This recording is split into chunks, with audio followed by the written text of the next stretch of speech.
le nom estaminet, ça désigne les tavernes, auberges, brasseries typiques du Nord. Mais ça, c'est la définition un peu officielle. C'est quoi, pour toi, un estaminet? Ta définition personnelle, puisque tu t'y connais quand même très très bien là-dedans. Alors, c'est d'abord un endroit convivial, avec un décor un petit peu régional en fait, parce qu'il faut que ça ressemble il faut qu'il y ait un environnement qui fasse penser à la région. C'est-à-dire qu'en général, t'as du houblon au plafond, et tu as plein de bibelots, plein de choses partout. En général, c'est un décor qui est assez surchargé. Il y a les patrons d'estaminet en fait font beaucoup de braderies, de brocantes où ils chinent plein de vieux objets et ils s'en servent pour décorer leurs établissements. Un estaminet, c'est un endroit où on boit, où on mange et où on joue. Donc il y a souvent des jeux traditionnels, de moins en moins parce que ça prend de la place. Mais sinon, ce sont des restaurants et des bars conviviaux. C'est pas de la haute gastronomie, mais c'est plutôt des endroits où on s'amuse et où on va passer une soirée entre amis, une soirée décontractée. Et donc typique du Nord et de la Belgique, on va un peu en parler parce que on va évidemment regarder, j'ai déjà mis la couverture de cette Bible, j'en profite déjà pour dire bonsoir à toutes les personnes qui nous rejoignent, vous êtes très très nombreux, ça me fait plaisir, merci beaucoup d'être si fidèles au poste, et puis bonsoir à Meili Sama pour le premier message. Donc si je massacre vos pseudos, n'hésitez pas, vous faites des plaintes dans le chat directement, et j'essaye de gérer. Donc pareil, si je dis que vous êtes un homme et que vous êtes une femme, ou l'inverse, pareil, le chat, vous portez plainte en direct à la bonne franquette, hein, mais je fais ce genre de choses tout le temps. Salut Fredo, 4 de couvre, bienvenue. Je le disais, on voit à l'écran la Bible des Estaminets, la couverture de cette Bible, mais qu'est-ce qu'on peut trouver à l'intérieur? J'ai envie de te dire, c'est quand même ça le plus important. Oui, tout à fait. Alors, pour résumer, en fait, c'est un guide de bonnes adresses. C'est un guide qui répertorie les 200 meilleurs estaminets du nord de la France et de la Belgique. Alors, quand je dis la Belgique, il n'y en a pas beaucoup du côté de chez toi. C'est beaucoup plus du côté flamand, du côté de Ypres notamment, Ypres, Courtrai, Poperingue, etc. Et ce sont des endroits sympas. Quand je dis qu'il y en a 200, on pourrait en mettre plus, mais on fait une sélection et on garde ceux qui nous semblent les plus intéressants. Donc c'est un milieu qui se renouvelle beaucoup. Hein. Ce guide, moi je le fais depuis plus de 20 ans maintenant. Ça a été un des premiers livres que j'ai édité. Et la première édition, on en a vendu 14 000 exemplaires. Donc je me suis dit, bon, c'est quand même pas très compliqué de faire des bouquins.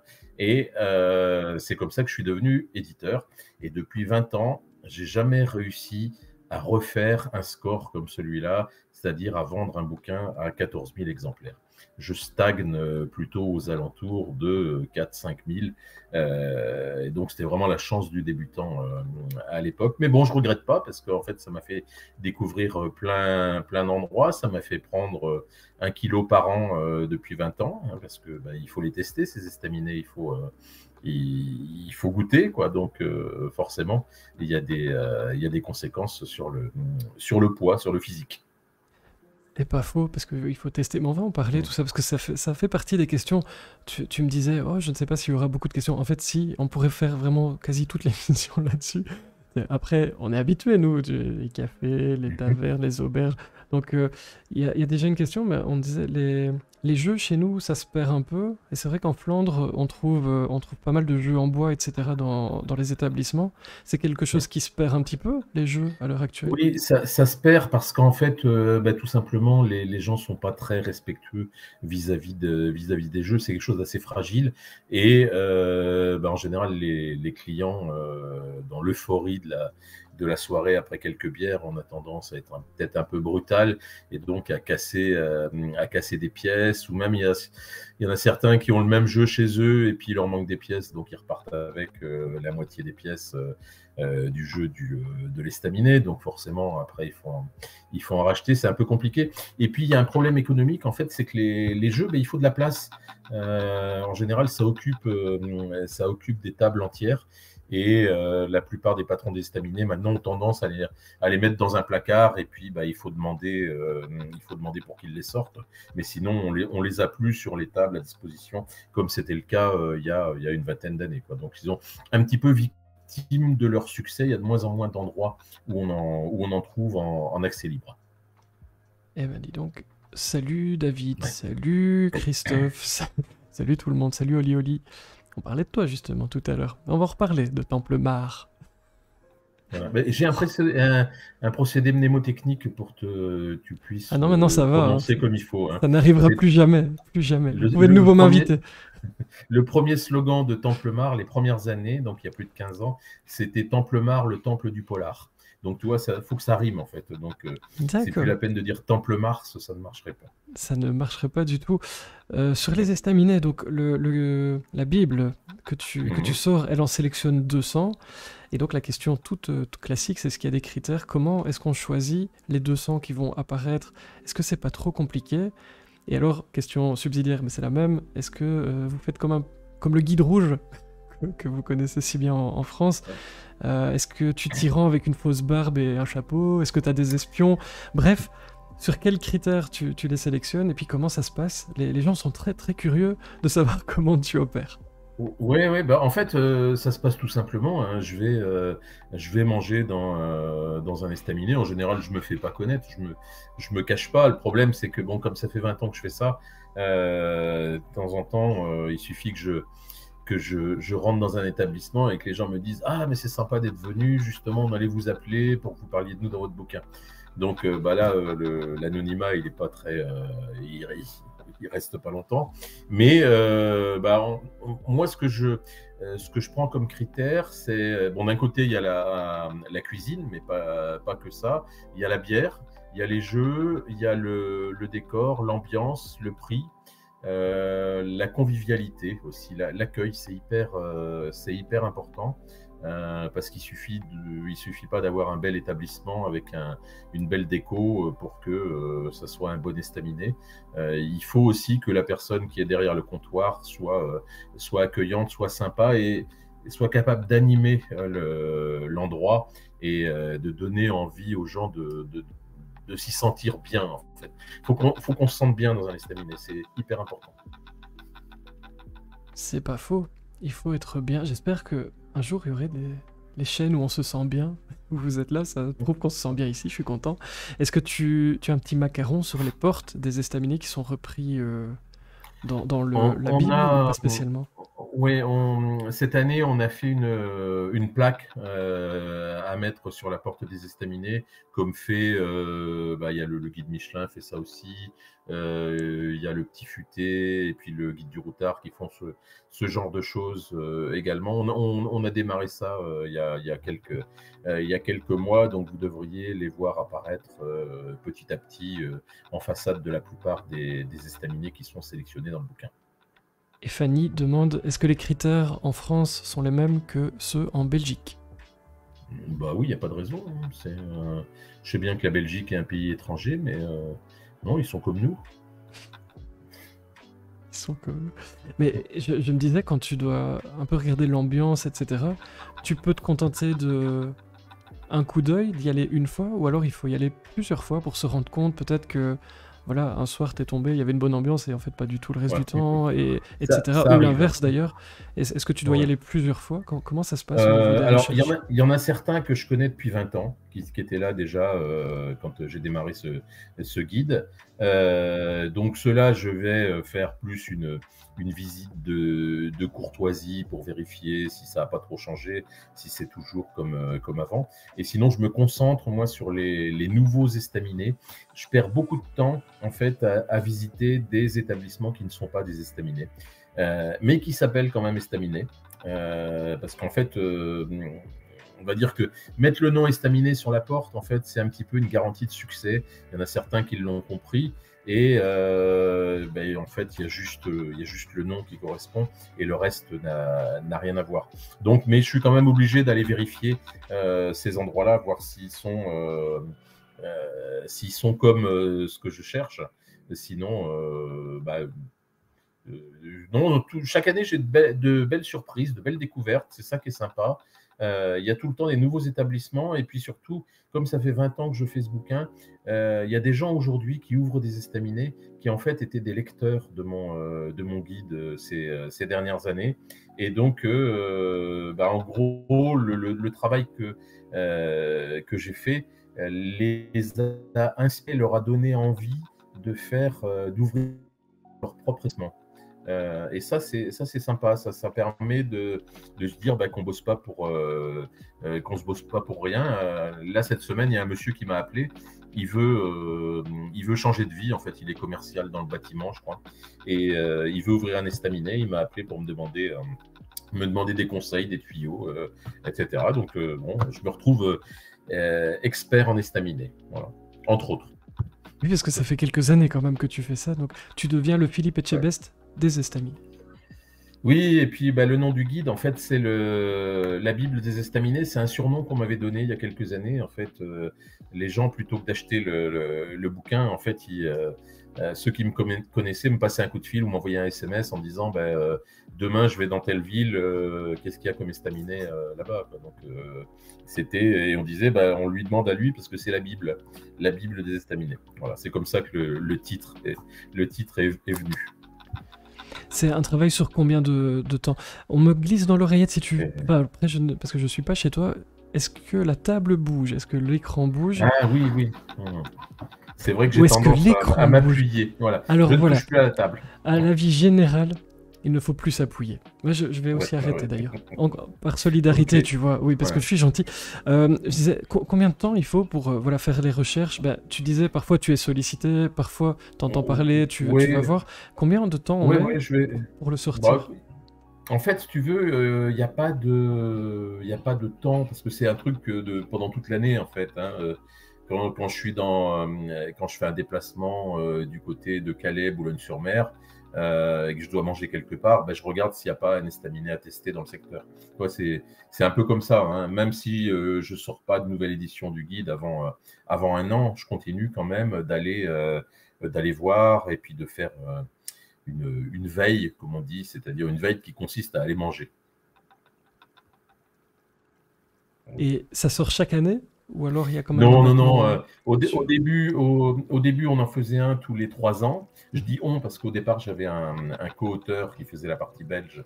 Mais là, ces dernières années, il a émigré. Il habite maintenant à Abidjan, donc c'est un peu plus compliqué pour lui de continuer. Donc je me débrouille sans lui.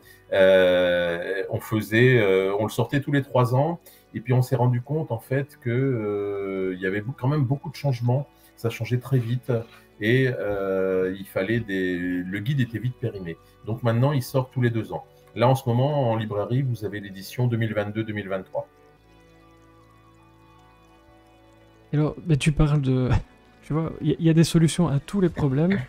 Est-ce que tu embauches des assistants, demande Christophe? Pour l'instant, non. Mais bon, on ne sait jamais si le bouquin se développe et qu'il y a de plus en plus d'estaminets à tester, pourquoi pas. Non, j'ai un petit réseau d'informateurs qui eux aussi testent des estaminets bénévolement et qui m'envoient leurs infos en disant je suis allé dans tel endroit, c'est pas mal, tu devrais aller voir. Ou alors j'ai testé celui-là, c'est nul, laisse tomber, perds pas ton temps. Enfin bon, voilà. Il y a des collaborateurs bénévoles. Le Belge Kili est partant aussi. Donc, tu as des gens dans toutes les régions. Donc, écoute, tu vois, appel dans la boîte.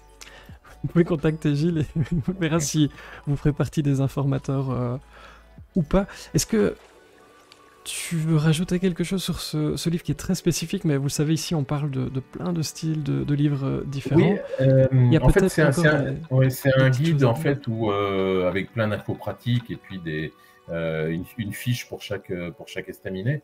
Mais dans quelques mois, là, au mois de février, je vais sortir un livre de photos. Il y a un photographe qui s'appelle Denis Paillard qui a travaillé là, pendant 6 mois sur les estaminets de la région et qui a fait des superbes photos à la fois d'ambiance, de déco et puis des portraits des portraits de patrons d'estaminets. Et ce bouquin, il va sortir en librairie au mois de février. On voulait le sortir avant Noël, mais il y a eu une succession de retard, et puis surtout les prix de l'imprimerie, les prix d'impression ont tellement augmenté que on s'est dit on va prendre notre temps, on va faire une petite campagne de souscription, une opération de crowdfunding pour rassembler un peu de fonds, ce livre, et vendre des exemplaires avant sa sortie. Voilà. Parce que ça coûte de plus en plus cher.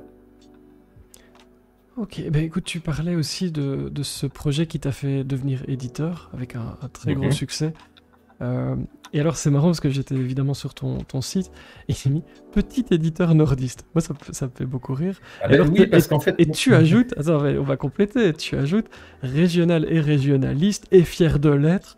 Donc je me disais, quelle serait ta définition d'un éditeur régional et régionaliste et qui explique ce que tu mets sur le site?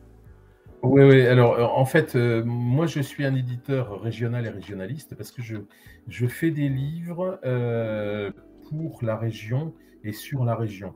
C'est-à-dire qu'en gros, je fais des bouquins qui concernent la région des Hauts-de-France et je déborde un petit peu sur la Belgique. Je cherche pas à capter les lecteurs à l'autre bout de la France. Alors, quand on dit qu'on est régionaliste, on est regardé un petit peu avec dédain par d'autres éditeurs qui, eux, disent, la première chose qu'ils disent, c'est « Moi, je suis basé dans le Nord, mais je ne fais pas du tout de bouquins sur le Nord, hein, comme si c'était honteux. » Donc, moi, j'ai pris le contraire, la direction contraire. En fait, moi, je fais des bouquins sur la région et je n'ai pas peur de le dire, j'en suis fier. Donc voilà, d'où l'explication de la baseline qu'il y a sur mon site internet. Et je dis que je suis un petit éditeur parce que tout simplement, je travaille tout seul en fait. Je suis un indépendant, je suis un freelance et l'édition n'est pas ma seule activité. Hein. Je suis journaliste avant tout et le journalisme représente ma principale activité comme journaliste indépendant. C'est-à-dire en fait, je travaille pour plusieurs journaux, pour plusieurs clients, hein, aussi bien dans le sport auto, le tourisme et d'autres choses. Et donc tu as eu envie d'éditer des livres régionaux parce que évidemment il y a du talent hein, dans les régions. Tu as eu beaucoup de demandes, les auteurs se sont dit tiens on a quelqu'un dans le coin qui a envie d'éditer nos livres. Oui, ça représente quoi? Ça se passe comment quand on lance ce genre de projet? Alors, en fait, ce qui s'est passé, c'est que moi, je lis du roman policier depuis une quarantaine d'années, peut-être même plus d'ailleurs. J'ai commencé quand j'étais interne au lycée où je lisais des San Antonio dans la salle de classe. Donc, je lis du polar depuis longtemps. Et puis un jour, moi je suis très polar historique, roman noir, polar politique, etc. Je suis pas trop thriller. Hein. Moi, les histoires de serial killer, ça m'intéresse pas trop. Et puis un jour, j'ai lu un bouquin. Je suis tombé sur un bouquin qui se passait, un livre de Didier Deninx qui se passait à Hasbrook. Et je me suis dit, tiens, c'est quand même marrant, un polar qui se passe dans la région. C'est plus intéressant qu'un polar qui se passe à New York ou à Miami ou à Marseille, etc. Et j'ai commencé à chercher d'autres romans qui se passaient dans le Nord et j'en ai trouvé très peu. Et je me disais, il doit quand même y avoir des auteurs dans cette région qui écrivent des romans policiers. Et quand je demandais au libraire, on me disait non, il n'y a pas d'auteur dans notre région. Et puis de toute façon, ça intéresserait personne. Les gens du Nord ne lisent pas, etc., etc. Et puis, comme en Bretagne, il y avait des collections de polars bretons qui marchaient très bien, je me suis dit, je vais faire la même chose dans le Nord. Et c'est comme ça qu'est née la collection Polar en Nord. Je me suis dit, je vais faire des polars nordistes écrits par des auteurs de la région. Et puis voilà, donc c'est comme ça qu'a démarré la collection Polar en Nord. Et par chance, c'était un succès immédiat. Les libraires qui n'y croyaient pas, et donc ils ont été obligés en fait de commander les livres qu'ils avaient refusés dans un premier temps, parce que les lecteurs potentiels venaient les voir en leur disant je voudrais les bouquins dont ils ont parlé dans le journal. Et puis voilà, donc ça a été un énorme succès. Les premières années, en fait, on vendait 4000 romans par mois. Donc ce qui est énorme, hein. Aujourd'hui, la collection Polar en or existe toujours. C'est plus moi qui m'en occupe, hein. Moi, je m'en suis occupé les 7 premières années, puis après, je suis parti faire autre chose. Mais au début, ça a été vraiment un succès immédiat. Des auteurs régionaux complètement inconnus qui écrivaient des polars qui se passaient à Lille, à Arras, à Boulogne-sur-Mer, vendaient plus que des auteurs nationaux publiés chez les grands éditeurs. Et en Bretagne, c'était la même chose, en fait. Les auteurs bretons, les auteurs du coin, qui sont connus que dans leur coin, en fait, vendaient plus de livres, avaient plus de lecteurs que des auteurs connus et reconnus. Et puis, en fait, en même temps qu'on a démarré la collection Polar en or, bah, y a un petit jeune que j'ai croisé un jour et qui m'a dit « Ah, si j'avais su que vous faisiez des romans policiers, je vous aurais envoyé mon manuscrit. » Et ce gars-là, c'était Franck Tillier, qui venait de démarrer. Mais qui lui était déjà chez un éditeur parisien. Et puis, un mois ou deux après, ben, en fait, il était dans la liste des best-sellers. Il venait juste de sortir la Chambre des morts. Et depuis, le succès de son côté ne s'est pas démenti non plus. Donc, ça prouvait qu'un auteur nordiste pouvait avoir du succès, et du succès hors de la région. Parce qu'au début, ce qu'on nous disait, c'était, quand je sortais un polar qui se passait à Valenciennes, à Dunkerque, les libraires disaient « Ah oui, mais ça se passe à Valenciennes, ça ne nous intéresse pas. » Et réciproquement, d'ailleurs, à Valenciennes, et quand ça se passait à Dunkerque, ils disaient « Non, c'est pas chez nous, donc ça intéressera personne. » Et on a franchi en fait cet obstacle avec le succès. Il y avait des lecteurs en fait qui achetaient tous les bouquins de la collection. C'est-à-dire qu'ils étaient presque abonnés. En fait, il y avait des nouveautés tous les mois, tous les 2 mois. Et des lecteurs qui les lisaient tous. Et moi, ça me fascinait parce que moi, j'ai des choix assez éclectiques en matière de polar. Et donc, on pouvait très bien sortir un bouquin dans un style ce mois-ci et en sortir un autre dans un style complètement différent qui n'avait rien à voir le mois suivant. Et en fait, ce qui pouvait être un handicap à un moment, c'est devenu une qualité parce que les lecteurs aimaient être surpris. Ils ne savaient pas à quoi allait ressembler le prochain bouquin de la collection.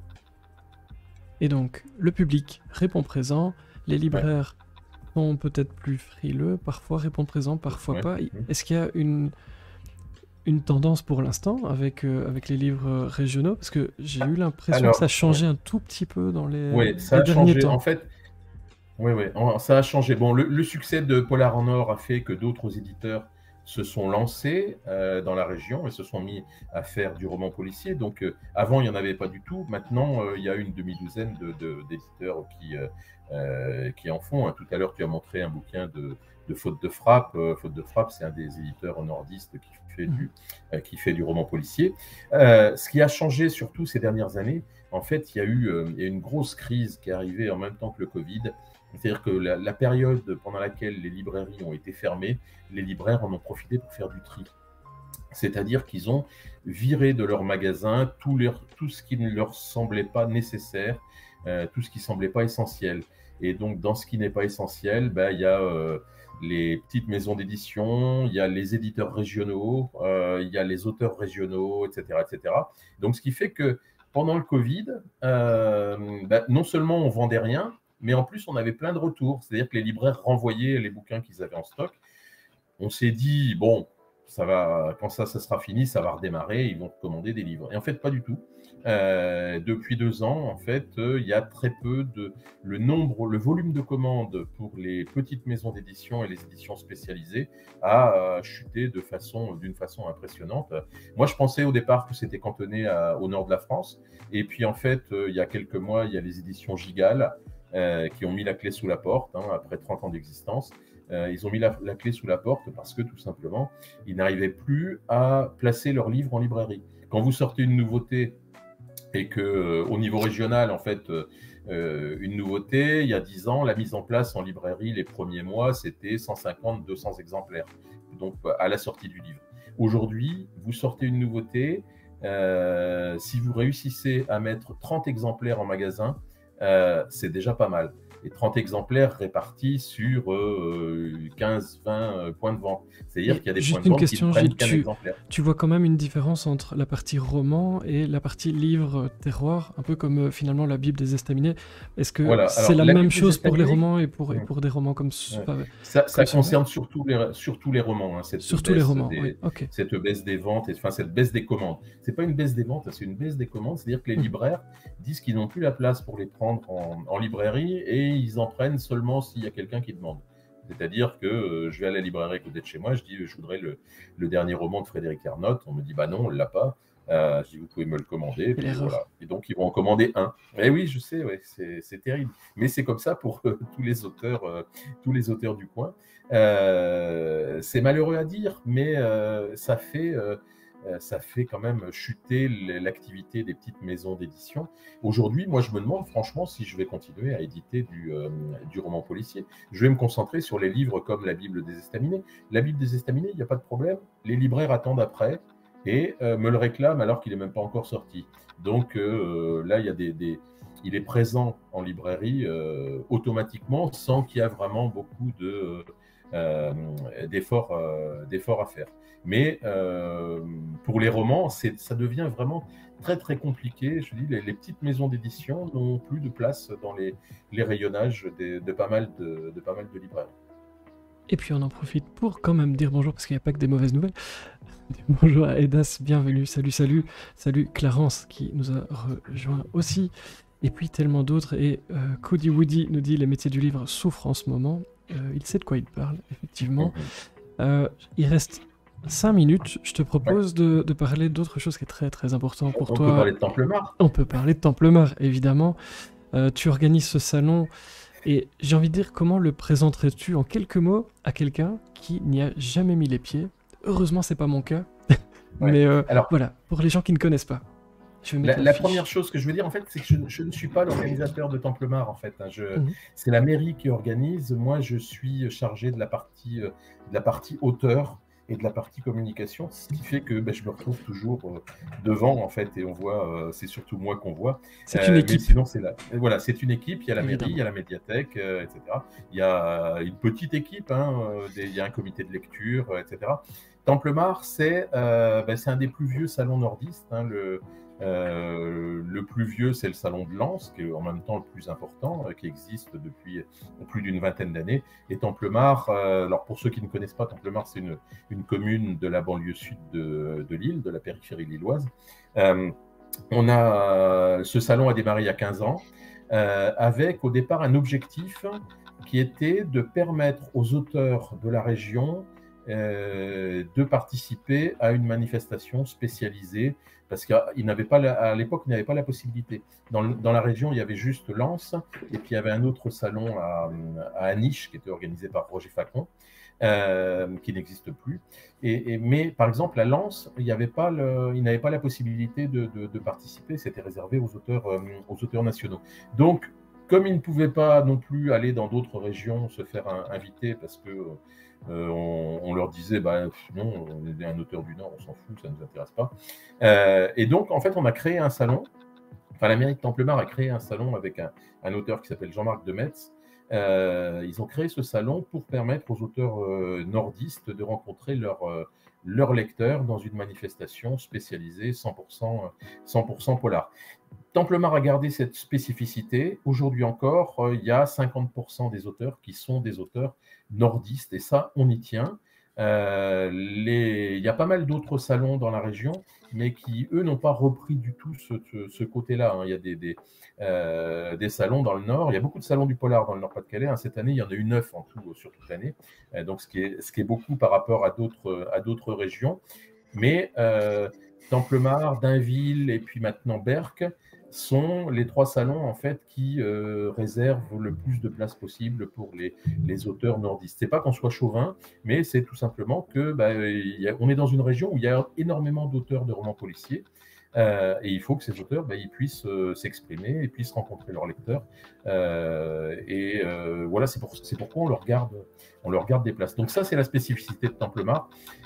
Templemar, c'est un salon qui est destiné aux lecteurs. Le lecteur est vraiment au centre du salon. On veut, depuis le début, ce salon est fait pour... On invite les lecteurs à découvrir des livres et ceux qui les écrivent. On va dire que l'auteur est un plus, mais c'est vraiment le lecteur qui est au centre du salon, et ça se voit parce qu'en fait, chaque année, moi je suis sidéré, je vois des gens qui repartent avec des piles de bouquins. Ça m'impressionne toujours. Je me dis, mais comment ils vont faire pour lire tout ça, alors que dans d'autres salons, il y a beaucoup de curieux, des gens qui viennent faire un tour et puis qui repartent après avoir fait 2 ou 3 selfies avec un auteur, et puis il n'y a pas de bouquin en fait. Donc c'est vraiment un salon pour les lecteurs. Est-ce qu'il y a une romancière ou un romancier que tu rêves de voir un jour à Templemar, mais qui n'est pas encore venu? Si je pouvais t'accorder un vœu, on a un budget de dingue ici, tu n'imagines pas. Écoute, tous les ans, j'essaie d'avoir Romain Slocombe, qui est un de mes auteurs préférés. Et Romain Slocombe, pas de chance, parce que le jour de Templemar, il est dans un autre salon qui a lieu toujours à la même date, qui est le salon du Clos Vougeot. Et il ne veut pas rater une seule édition de ce salon. Mais je vais quand même essayer de l'avoir cette année, parce qu'en fait, comme le salon de Templemar, qui a toujours lieu le dernier samedi de septembre, cette année, il a lieu le 30 septembre. Et il me semble que le Clos Vougeot a lieu la semaine d'avant. Donc, normalement, Romain Slocombe n'a pas d'excuse pour ne pas venir cette année.